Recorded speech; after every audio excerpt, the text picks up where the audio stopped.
کس وقت میں تہجد کی نماز پڑھنا افضل ہے، یعنی تہجد کی نماز کا افضل وقت کون سا ہے؟ میں مکمل آپ کو گائیڈ کر دیتا ہوں، کیونکہ تہجد کی نماز جو ہے یہ بڑی فضیلت والی نماز ہے۔ اس نماز کی فضیلت کے حوالے سے کتب احادیث میں کئی احادیث موجود ہیں، جس طرح کہ حدیث پاک کا مفہوم ہے۔ نبی کریم صلی اللہ علیہ وسلم نے ارشاد فرمایا کہ رمضان کے روزوں کے بعد سب سے افضل روزے محرم کے، اور فرض نماز کے بعد سب سے افضل نماز رات کی نماز یعنی تہجد کی نماز ہے۔ اور نبی کریم صلی اللہ علیہ وسلم یہ نماز پابندی کے ساتھ ادا فرماتے، صحابہ کرام اولیاء کرام اس نماز کو ادا کرتے تھے، تو بڑی فضیلت والی نماز ہے، ٹھیک ہے۔ اللہ تبارک و تعالیٰ کو یہ نماز بہت زیادہ پسند ہے۔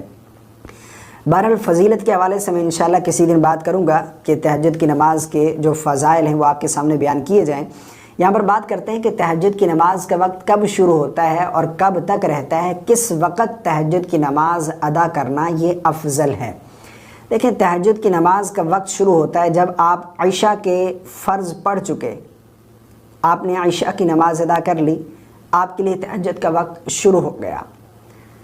صبح طلوع فجر یعنی جب تک فجر کی نماز کا وقت داخل نہیں ہوا اس وقت تک تہجد کی نماز کا وقت ہے۔ جیسے ہی فجر کی نماز کا وقت داخل ہوا تو اب تہجد کی نماز کا وقت ختم ہو گیا، یعنی اس رات کے حصے میں جب چاہیں آپ تہجد کی نماز ادا کر سکتے ہیں۔ یعنی آپ عشاء پڑھ کر سو گئے، رات کو 11 بجے آپ کی آنکھ کھل گئی، اس وقت آپ نے اٹھ کے پڑھ لی تہجد کی نماز، بالکل صحیح ہے۔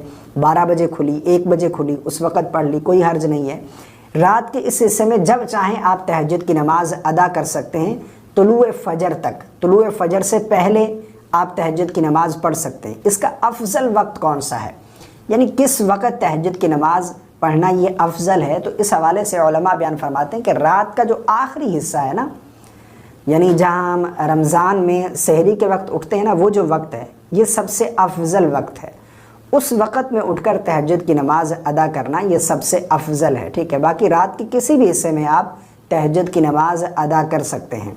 اب رہا یہ مسئلہ کہ آذان سے کتنی دیر پہلے پڑھ سکتے ہیں، تو دیکھیں آذانیں جو ہیں وہ نماز فجر کا وقت داخل ہونے کے بعد کہی جاتی ہیں، اور پاکستان میں اگر دیکھا جائے تو آذانیں جو ہے وہ فجر کی نماز کا وقت داخل ہونے یعنی طلوع فجر کے 20 منٹ بعد، آدھے گھنٹے بعد، 10 منٹ بعد، اتنی دیر بعد جو ہیں وہ آذانیں ہو رہی ہوتی ہیں۔ تو اس کا بہترین طریقہ یہ ہے کہ آپ کیلنڈر دیکھ لیں کہ فجر کی نماز کا وقت کب داخل ہو رہا ہے۔ فجر کی نماز کا وقت داخل ہونے سے پہلے آپ تہجد کی نماز پڑھ سکتے ہیں، یا پھر آج کل ڈیجیٹل ایپس آئی ہوئی ہیں اس طرح کے، وہ آپ انسٹال کر لیں، اس میں آپ لوکیشن اپڈیٹ کریں تو اس میں آپ کو اپڈیٹ ملتی رہے گی کہ فجر کی نماز کا وقت آج کتنے بجے شروع ہو رہا ہے۔ تو جب تک فجر کی نماز کا وقت شروع نہیں ہوا اس سے پہلے آپ تہجد کی نماز پڑھ سکتے ہیں۔ مثلا 4:30 پر فجر کی نماز کا وقت شروع ہو رہا ہے، ٹھیک ہے، تو آپ 4:15 پر، 4:20 پر آپ تہجد کی نماز پڑھ سکتے ہیں۔ اب یہ ہے کہ آپ اتنے وقت میں یعنی 10 منٹ میں، 15 منٹ میں کتنی رکعتیں پڑھتے ہیں، لیکن کم سے کم جو ہے وہ 4 رکعت پڑھنی چاہیے۔ باقی اگر وقت بالکل نہیں ہے، 2 رکعت کا وقت ہے، تو آپ 2 رکعت بھی پڑھ سکتے ہیں۔